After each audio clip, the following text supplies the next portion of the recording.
Hey everybody, it's Jessica here, and just last week I have announced that I have left Rebel Media. And if you're here to hear some crazy, juicy tell-all gossip, I'm sorry to disappoint you, this is not it. The truth is, it's an amazing place to work, and they have an amazing staff there. People were really, really great, and I got some crazy opportunities that I don't think I would have had at any normal job straight out of college. So I'm very grateful to have been able to work with Ezra, who is quite a role model of mine, and got to do all these really fun things like go to Greenland, the Philippines, hang out with Tommy Robinson and his group of hooligans.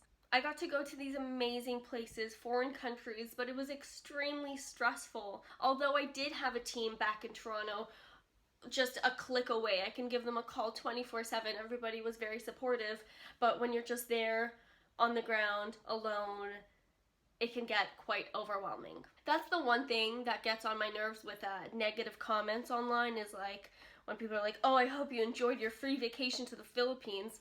And I'm like, have you been to the Philippines? Do you think that's a vacation? You think I enjoyed myself? I was picking up trash. I was saying hello to a little boy on the street and he was just urinating and waving back. There was a baby sleeping on the sidewalk. So I went into the media because I hated the media. It was one of those things, if you can't beat them, join them and try and infiltrate and make a difference from the inside, if that makes sense. But slowly I was getting pretty worn out, not to mention the traveling, but just being in the middle of politics 24/7. It's not a job that you can clock out on. I ended up having to politicize things that I didn't think were necessarily political or needed to be political. Politics are important. They affect our daily lives, even if we don't notice it.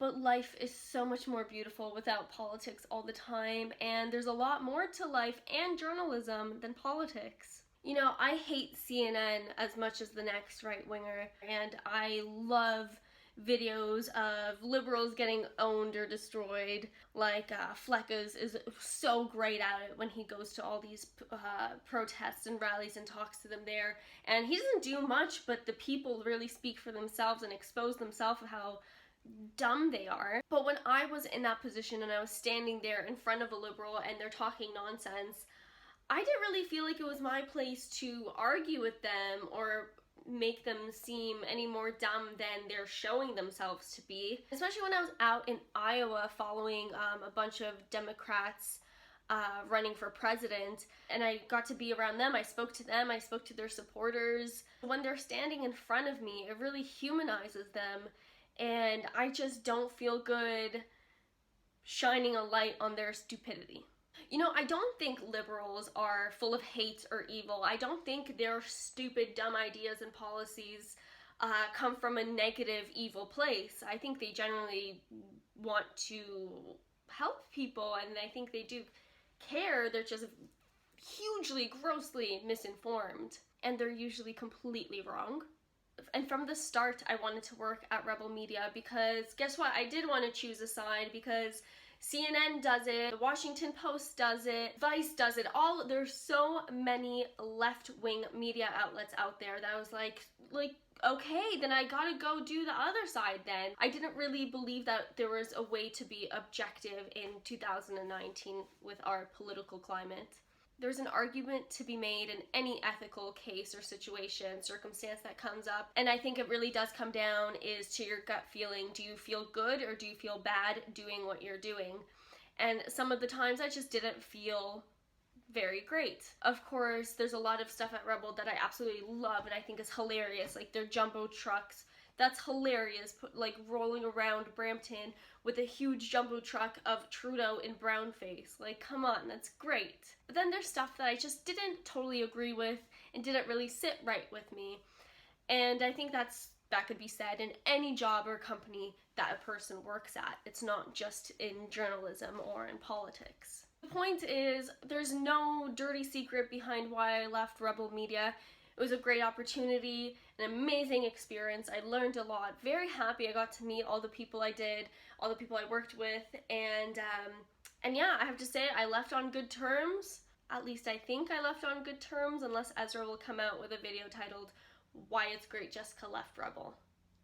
So yeah, it just came down to I needed to expand a little bit. I got a little overwhelmed and claustrophobic being around politics all the time. Now that I am all on my own, of course it's a little more tough all on my own, but I do get to do whatever I want. So if I want to go report on a doggy fashion show, nobody's stopping me, and I think some people would like to watch that. I'm sure some of you would enjoy it, at least I know I would. So yeah, now I am completely on my own.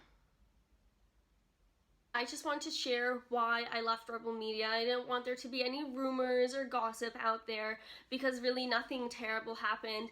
It was just my time to step away and thank everybody for all their help.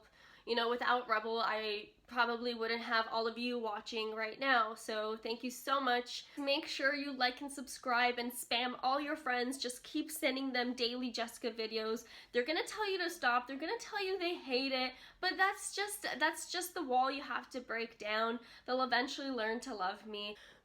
Thanks for watching, guys. Please like and subscribe, and go ahead and spam all your friends and family with my videos so I can grow this channel a little bit more. Thanks, take care.